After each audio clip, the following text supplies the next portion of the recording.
Episode 191। Shalini से बदले की ओर पहला कदम। धनुष ने हवन सिंह के साथ शालिनी के बिजनेस को ठप करने का प्लान बना लिया था। सतेंद्र पांचाल ने शालिनी के पूरे बिजनेस और उनकी बाजार के हिसाब से कीमतों की एक रिपोर्ट तैयार की थी, जो उसने धनुष को पढ़ने के लिए दे दी थी। धनुष ने देखा कि शालिनी की कंपनी और बाकी जायदाद मिलाकर करीब 2000 करोड़ रुपए की कीमत है। उसके अलावा कुछ ऐसी जायदाद भी होगी जो हवन सिंह के बनाए हुए कागजों में दर्ज नहीं है। धनुष उनकी जायदाद की इतनी कीमत देखकर शॉक हो गया था। उसके बाद धनुष ने हवन सिंह पांचाल के बनाए हुए कॉन्ट्रैक्ट पर नजर डाली। उसे पढ़ते ही धनुष मुस्कुराते हुए हवन सिंह से कहता है, वाह अंकल, अगर इस कॉन्ट्रैक्ट पर किसी तरह शालिनी के पिता के साइन हो जाए तो फिर उन्हें बर्बाद होने से कोई नहीं बचा सकता। हवन सिंह ने मुस्कुराते हुए धनुष से कहा, शालिनी के पिता अमरेंद्र सिंघानिया को मैं सालों से जानता हूं। अगर उसे मौका मिले तो वो पैसों के लिए अपने बच्चों तक को बेच दे। इतना लालची इंसान मैंने आज तक अपने जीवन में नहीं देखा।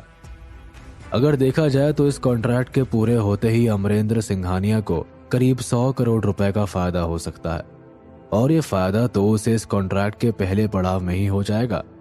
इसके बाद अगर ये प्रोजेक्ट पूरा हो गया तो वो मालामाल हो जाएगा। इतना पैसा देखकर तो अमरेंद्र सिंघानिया के पूर्वज भी इस प्रोजेक्ट के लिए मना नहीं कर पाएंगे। हवन सिंह जोर जोर से हंसने लगा था। धनुष ने कहा, खैर मुझे बिजनेस की इतनी नॉलेज तो नहीं है अंकल, लेकिन मैंने शालिनी और उसके खानदान से बदला लेने के लिए एक छोटा सा प्लान जरूर बनाया है। अगर हम शालिनी की कंपनी के बारे में कोई अफवाह उड़ा दे तो उनकी कंपनी के शेयर के दाम जरूर गिर जाएंगे। इस तरह आगे के प्लान के मुताबिक पहले हमें शालिनी का साथ देने वाले उन लोगों को उनसे अलग करना है जो इनके बिजनेस पार्टनर्स है। हवन सिंह ने कहा, क्या तुम ऐसा कर पाओगे धनुष? धनुष ने कहा, मैं 100% गारंटी तो नहीं दे सकता, पर मुझे पूरी उम्मीद है कि मैं ऐसा कर पाऊंगा। हवन सिंह ने कहा, ठीक है, काम शुरू करता है। वैसे मेरे और ब्रिजभूषण के अलावा और कौन लोग हैं जो इस काम में तुम्हारे साथ है? धनुष ने कहा, मुझे ओसीन लूलू का अभी तक कोई जवाब नहीं मिला है, इसलिए अभी तक सिर्फ 4 लोग ही मेरे साथ हैं। आप, मिस्टर ब्रिजभूषण, मिराज और शांतनु। हवन सिंह ने शौक होते हुए धनुष से कहा, यह मिराज कहीं मियोन ग्रुप के मालिक तो नहीं है? क्या तुम उन्हें जानते हो धनुष? धनुष ने हवन सिंह को बताया, हाँ, मैं उन्हें बहुत अच्छे से जानता हूं। कल रात ही मैंने उन्हें फोन करके सारी बात बताई, तो वो भी मेरा साथ देने के लिए तैयार है। हवन सिंह ने मुस्कुराते हुए कहा, यह तो बहुत अच्छी बात है। मियोन ग्रुप के मालिक मिराज, ब्रिजभूषण और मैं ही काफी है अमरेंद्र सिंघानिया के खानदान की बैंड बजाने के लिए। मगर ये तो तुम्हारे चौथे दोस्त है, मिस्टर शांतनु। ये कौन है? मैंने इनका नाम कभी नहीं सुना। धनुष ने कहा, मैं भी उनके बारे में बहुत कुछ नहीं जानता, लेकिन इतना जानता हूं कि मिराज और शांतनु बहुत ही अच्छे दोस्त है, बिल्कुल भाई जैसे है। वो दोनों मुझे भी अपना भाई ही समझता है। मैंने उन्हें भी आज ही बुलाया है। तभी धनुष के फोन पर ओसीन का मैसेज आया कि वो और उसका भाई ओमकार लोलू वही आ रहे हैं। धनुष ने हंसते हुए कहा, ये लीजिए, ओसीन और उसका भाई ओमकार भी आ रहे हैं। सतेंद्र ने कहा, अब तो मजा ही आ जाएगा। हम 5 का मुकाबला नहीं कर पाएंगे, शालिनी और उसका साथ देने वाले लोग। धनुष ने कहा, तुम्हारी गिनती गलत है सतेंद्र भाई, 5 नहीं 6। आप मेरी कंपनी को तो भूल ही गए। माना कि अभी मेरी कंपनी बहुत छोटी है, लेकिन फिर भी इस प्लान की सूत्रधार तो वही होगी। सतेंद्र बहुत जोर से हंसते हुए बोला, ओह सॉरी धनुष, तुम्हें मैं कैसे भूल सकता हूं। मैंने ये भी सुना है कि तुमने बहुत अच्छे ही पावरफुल लोगों को अपनी सिक्योरिटी टीम में बुला लिया है। धनुष ने कहा, ओह जरूर, ये बात आपको कविता नहीं बताई होगी। ये बात सही है, मैंने कुछ ऐसे लोगों को बुलाया है जो बहुत ही तेज फाइटर है, और वो भी मेरे इस काम में साथ देंगे। तभी सतेंद्र पांचाल के पिता हवन सिंह पांचाल ने धनुष से पूछा, धनुष, क्या तुमने नरेंद्र यादव से भी इस बारे में बात की है? मुझे मालूम है नरेंद्र के शालिनी के पिता से अच्छे संबंध है। हवन सिंह की बात सुनकर धनुष कुछ देर के लिए चुप हो गया था। फिर उसने आहिस्ता से हवन सिंह को जवाब देते हुए कहा, नरेंद्र अंकल से मेरे कोई खास रिश्ता नहीं है, बस उनका बेटा पपी मेरा दोस्त है, और वैसे भी उनका बिजनेस बहुत अलग है, इसलिए मैं उन्हें इस मामले में नहीं घसीटना चाहता। हवन सिंह ने कहा, हाँ मैं जानता हूं कि वो मिलिट्री से संबंधित काम करता है, इसलिए वो इस काम के लिए ठीक नहीं है।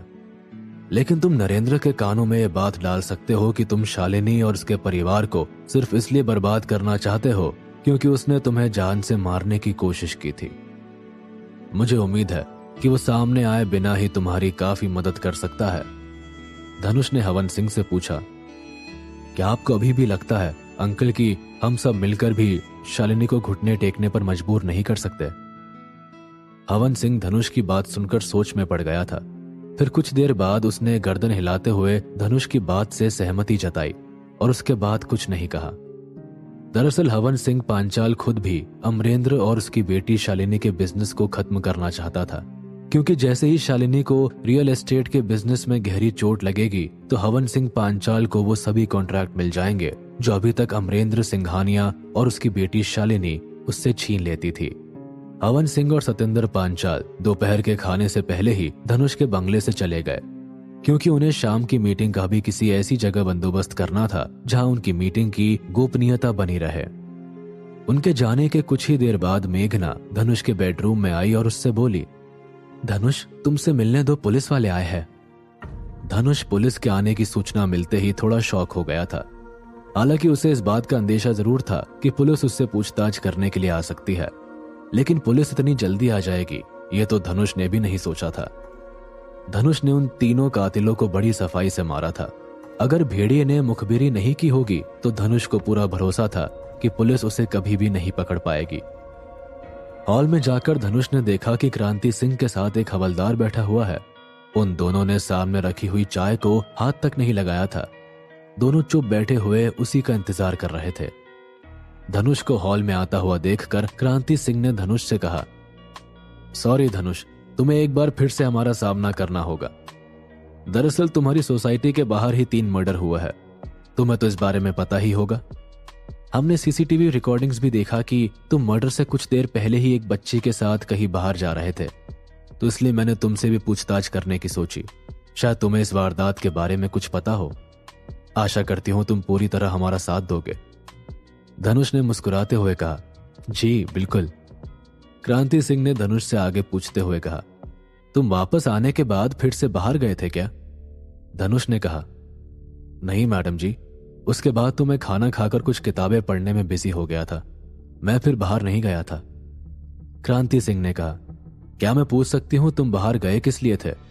धनुष ने कहा, मैं अपनी स्टूडेंट को कुछ किताबें खरीदवाने के लिए गया था। आप पास ही की दुकान पर जाकर पूछ सकती है। क्रांति सिंह ने कुछ सोचते हुए उससे पूछा, तुम्हें कब पता चला कि तुम्हारी सोसाइटी के बाहर ही खून हो गया है? धनुष ने गंभीर आवाज में क्रांति सिंह से कहा, मैं जब वापस आया तो मेरी एक दोस्त यहां रहने आई हुई थी। उसी ने मुझे इसके बारे में बताया, लेकिन मुझे यह समझ नहीं आता कि हमारे शहर की पुलिस कर क्या रही है।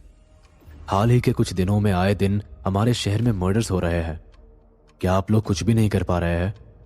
क्रांति सिंह समझ चुकी थी कि धनुष से कुछ भी उगलवाना असंभव है, और वैसे भी उसके खिलाफ क्रांति सिंह के पास कोई सबूत भी तो नहीं था।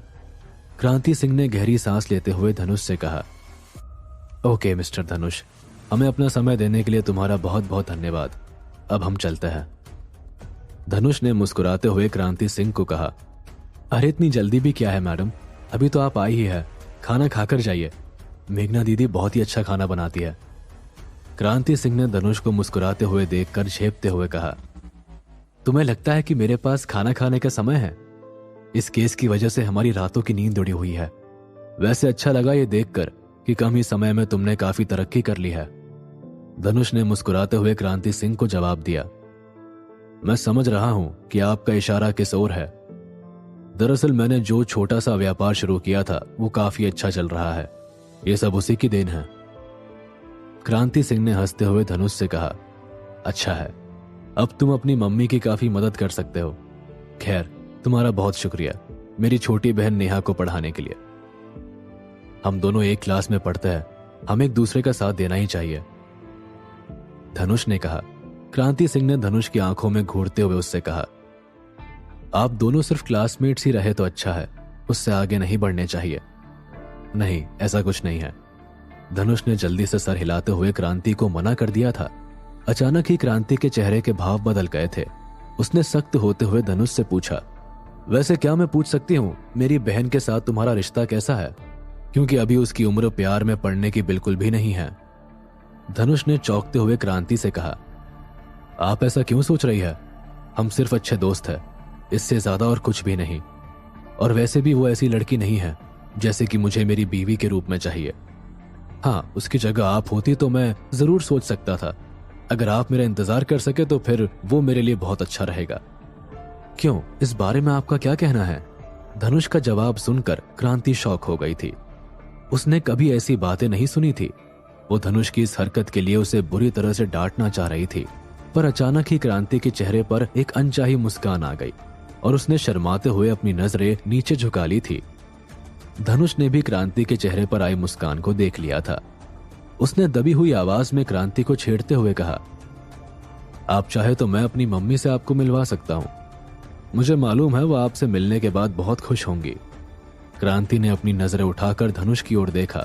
इस समय वो धनुष के सर को खोलकर देखना चाह रही थी कि आखिर उसके दिमाग में क्या भरा हुआ है। क्रांति को समझ नहीं आ रहा था कि उसे धनुष की बात पर हंसना चाहिए या फिर गुस्सा करना चाहिए। क्रांति जवान थी और अपनी छोटी बहन नेहा से भी बहुत ज्यादा खूबसूरत थी। हालांकि उसके सख्त मिजाज के कारण कोई उसके आसपास भी नहीं फटकता था। फिर बिना कुछ कहे ही क्रांति ने अपने से दूर खड़े हवलदार को इशारा किया और दोनों वहां से चल दिए। धनुष भी मुस्कुराते हुए क्रांति को जाते हुए देख रहा था। जब तक क्रांति वहां से नहीं चली गई तब तक धनुष उसी की ओर देखता रहा था। फिर जैसे ही क्रांति और हवलदार उसकी आंखों से ओझल हो गए तो धनुष ने जल्दी से अपना मोबाइल निकाला और किंजल और बृजभूषण को फोन लगा दिया। धनुष ने किंजल और बृजभूषण को अपने बंगले पर जल्दी से जल्दी आने के लिए कह दिया था। उसके बाद धनुष वापस अपने रूम में आ गया। क्या क्रांति सिंह धनुष की सच्चाई जान पाएगी? क्या क्रांति भी धनुष से प्यार कर बैठेगी? जानने के लिए सुनते रहिए धनुष की कहानी द इमॉर्टल वॉरियर।